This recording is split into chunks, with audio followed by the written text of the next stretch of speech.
Bonsoir à tous. Je voudrais saluer plus spécialement les personnalités qui nous font l'amitié de leur présence ce soir.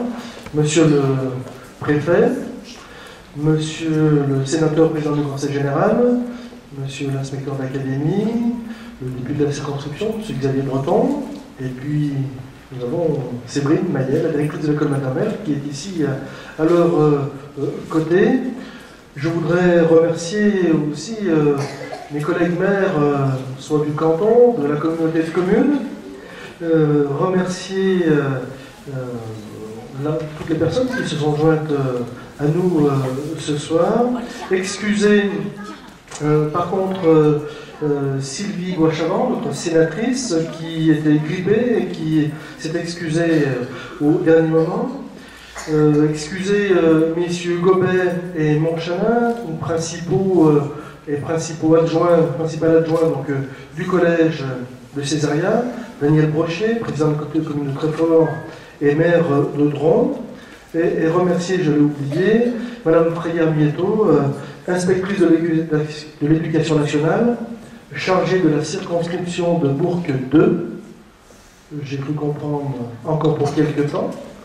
Et donc avec lesquels nous avons eu beaucoup de plaisir à travailler, et on sait que les relations sont toujours claires, franches et précises. Donc merci Madame Frayer de votre précieuse collaboration. Je remercie de leur présence mes collègues maires adjoints, conseillers municipaux, qui ont porté ce projet d'école maternelle avec conviction et qui ont d'ailleurs su le faire évoluer assez fortement par rapport au projet initial. Les délégués de notre conseil municipal d'enfants, qui sont bien alignés, vraiment, bien sages, qui préparent et qui sont très actifs et qui préparent deux rendez-vous importants. Le samedi 17 mars prochain, ils organisent le carnaval à Césaria, bravo. Et puis au mois de juin, ils iront rendre visite aux sénateurs à Paris, et je remercie tout spécialement Rachel Mazuir qui les accueillera ce jour-là donc au Palais Bourbon. Je salue également toute l'équipe pédagogique qui fait vivre cet équipement et l'ensemble du personnel associé à sa bonne marche, et notamment nos ATSEM qui n'ont pas ménagé leur peine durant cette phase de travaux. J'adresse aussi des remerciements aux représentants de notre garderie périscolaire, qui ont été confortés dans leurs installations, au service des familles et de notre jeunesse. Arrivant au bâtiment, je voudrais saluer les représentants de notre maîtrise d'œuvre, qui avait été confiée au cabinet d'Os et de Lers, de Bourg-en-Bresse, j'ai failli dire de Césaria, notre bureau d'études Caillot Ingénierie, avec une mention particulière pour Madame Hubert, qui a su assurer avec beaucoup de constance et de conviction le suivi des travaux. Et je complète la partie maîtrise d'œuvre avec le cabinet Chapuis Structure et les cabinets de contrôle, APAF pour la mission SPS et Alpes Contrôle pour le contrôle technique. Enfin, je voudrais remercier de leur présence les représentants des différentes entreprises qui ont travaillé sur cette importante réalisation, et permettez-moi de les citer, et avec d'autant plus de plaisir que ce chantier s'est déroulé pour l'essentiel selon le timing prévu et dans le respect, à toutes choses près, des enveloppes financières établies. La première entreprise, c'est l'entreprise pour la démolition DDTSL de Saint-Denis-les-Bourgs, qui avait sous-traité la partie désamiantage à l'entreprise ERDT. Pour les avantages, monsieur le préfet, mais je me tourne aussi vers les parlementaires, je ne serai pas original en soulignant, comme nombre de mes collègues maires, qu'il y a aujourd'hui une certaine disproportion entre la fin et les moyens. Protéger un chantier et ses travailleurs, voilà bien l'objectif que nous partageons, mais installer ce qu'on peut appeler une usine à gaz pour un peu de colle sous défaillance, cela prêterait à sourire s'il n'y avait un coût élevé pour la collectivité, et en l'occurrence pas loin de 30 000 € sur ce chantier. La deuxième entreprise, c'est pour la démolition, les verres, le terrassement, c'est l'entreprise Dremont de Césaria, Pour la maçonnerie et le gros œuvre, l'entreprise Juillard de Jasseron. Pour l'étanchéité et couverture, Soprema de Genasse. Pour la charpente métallique, l'entreprise Perrault et Associés de Saint-Jean-le-Vieux. Pour les menuiseries intérieures et extérieures, les menuisiers du Revermont de Césaria.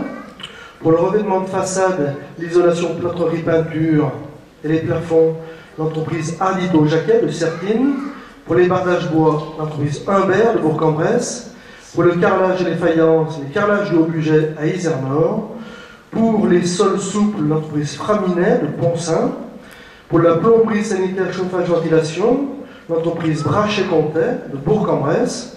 Et enfin, pour l'électricité courant faible, l'entreprise Marien de Chalamont. Merci à l'ensemble de ces entreprises, aux dirigeants de ces entreprises qui sont présents ce soir, et à leurs salariés, pour la conduite de ces travaux qui se sont élevés à la somme de 1 150 000 € TTC.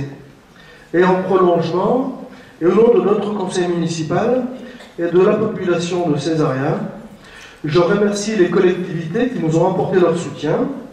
En premier lieu, l'État, pour une enveloppe de près de 160 000 €, et en second lieu, le Conseil général, pour une enveloppe de proche de 85 000 €, ce qui représente environ 25% de subvention par rapport à l'investissement hors taxe.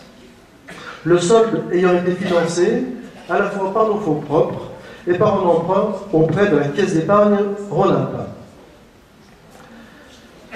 Si les lois de décentralisation ont progressivement modifié notre paysage institutionnel, l'école est restée un des points d'ancrage de l'exercice des compétences communales. Des compétences qui, à Césaria, ont été exercées avec volontarisme par les équipes municipales qui se sont succédées. Comment ne pas faire référence en premier lieu à ceux qui, au début du XXe siècle, ont façonné notre village pour des décennies en érigeant le magnifique bâtiment mairie-école dont nous avons fêté le centenaire en 2007.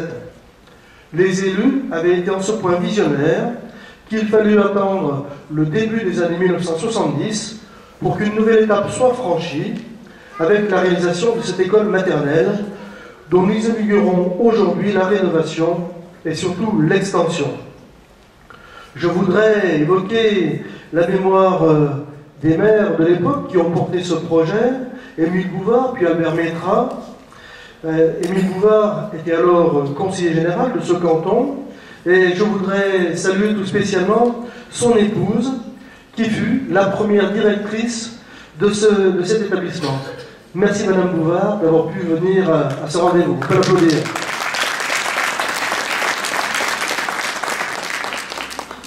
Madame Bouvard aura été la première directrice de l'école maternelle de Césaria, puisqu'avant il y avait des directions conjointes.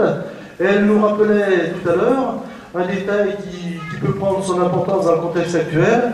À l'époque, elle avait une classe avec 61 élèves. Alors, on va pas dire à M. l'inspecteur de l'académie de prendre les références, mais non, on mesure effectivement quand même les progrès qui ont été réalisés aujourd'hui, même si on souhaiterait bien toujours que les effectifs soient moindres pour les enseignants et les élèves et leurs familles. Je voudrais aussi saluer celles qui ont suivi, prolongé dans ces fonctions, et nous avons aussi la chance effectivement d'avoir Madame Lapierre, qui avait presque succédé à Madame Bouvard, Madame Grobon, puis Madame Perrault. Je crois que Madame Perrault est excusée ce soir, qui toutes, dans le sillage de Madame Bouvard, ont permis de franchir des étapes supplémentaires, chacune à leur manière, avant que, aujourd'hui, Séverine Maillet ne prenne le relais.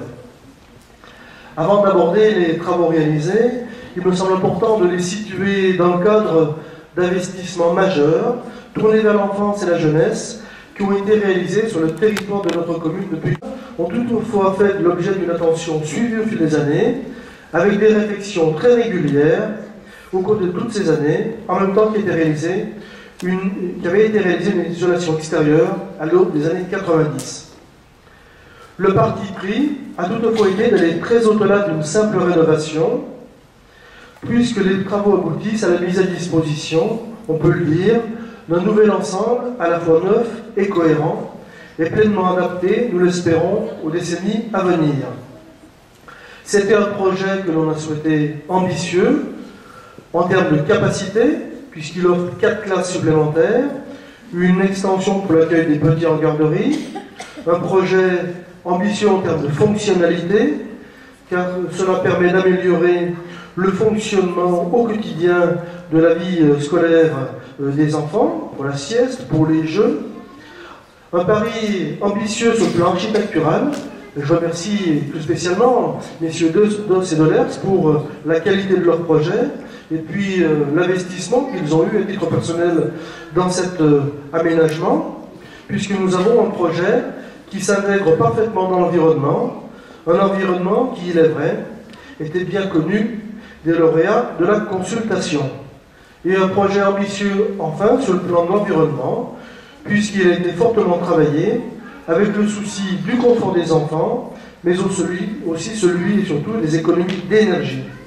Y compris dans l'existant, nous avons repris l'isolation supérieure.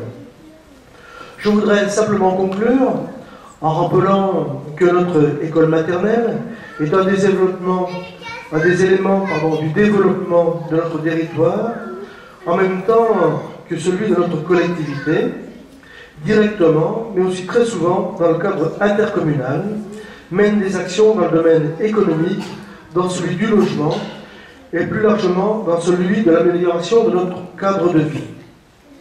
Elle s'inscrit dans une dynamique qui est aussi démographique, et nous espérons sur ce point que les préoccupations partagées par l'équipe pédagogique et par représentant des parents d'élèves, nous souhaitons vous faire part déjà de la satisfaction de l'ouverture, de l'extension de l'école maternelle et de la garderie périscolaire qui améliore nettement les conditions d'accueil de nos enfants et de travail des personnes qui y sont tous les jours.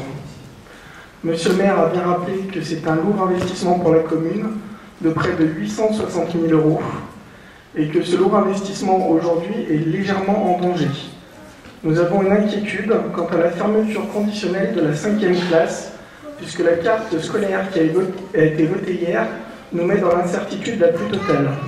Au jour d'aujourd'hui, il nous manquerait simplement 2 élèves afin que la 5e classe soit maintenue. Sachant les projets en construction qui ne sont pas encore finis, la démographie, comme l'a déjà évoqué Jean-Yves, qui est forte sur la commune de Césaria, la volonté de la municipalité d'attirer des primo-accédants et des jeunes foyers avec des passes fonciers et de nombreux lotissements, nous restons confiants, mais également attentifs à l'évolution du dossier afin d'éviter des classes surchargées à la rentrée. Nous vous invitons à faire savoir autour de vous, ceux qui connaissent des gens, donc des parents, qui pourraient avoir des enfants qui rentreraient en petite section et qui ne seraient pas encore inscrits, de se tourner vers la mairie afin que l'on puisse rapidement maintenir cette 5e classe. En corrélation avec la mairie et le corps enseignant, nous souhaitons donc former une unité et maintenir notre 5e classe ouverte. Il faut rappeler qu'il est facile et aisé de fermer une classe, il est parfois difficile de la rouvrir. Pour finir, je terminerai avec une citation d'Abraham Lincoln qui dit « Si vous pensez que l'éducation coûte cher, essayez l'ignorance ». Je vous remercie de votre attention.